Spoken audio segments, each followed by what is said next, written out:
Osteoarthritis বা হাড় ক্ষয় হলো শরীরের জয়েন্টের একটি দীর্ঘমেয়াদী রোগ, যার ফলে শরীরের জয়েন্টের কার্টিলেজ ধীরে ধীরে ক্ষয়প্রাপ্ত হয়।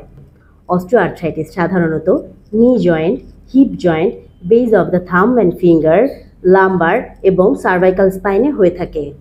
হাঁটুর অস্টিওআর্থ্রাইটিসের প্রধান লক্ষণ হচ্ছে ব্যথা হওয়া, সাধারণত হাঁটা, দৌড়ানো, সিঁড়ি থেকে ওঠানামা করা, নামাজে সেজদা অথবা রুকুতে যাওয়ার ক্ষেত্রে, চেয়ার থেকে উঠবস করার ক্ষেত্রে, এমনকি দীর্ঘক্ষণ দাঁড়িয়ে অথবা বসে থাকলেও প্রচণ্ড ব্যথা হতে পারে। হাঁটু ভাঁজ এবং সোজা করার ক্ষেত্রেও প্রচণ্ড ব্যথা হতে পারে। নিয়মিত ফিজিওথেরাপি চিকিৎসার মাধ্যমে অস্টিওআর্থ্রাইটিসকে সম্পূর্ণরূপে নিয়ন্ত্রণে রাখা সম্ভব।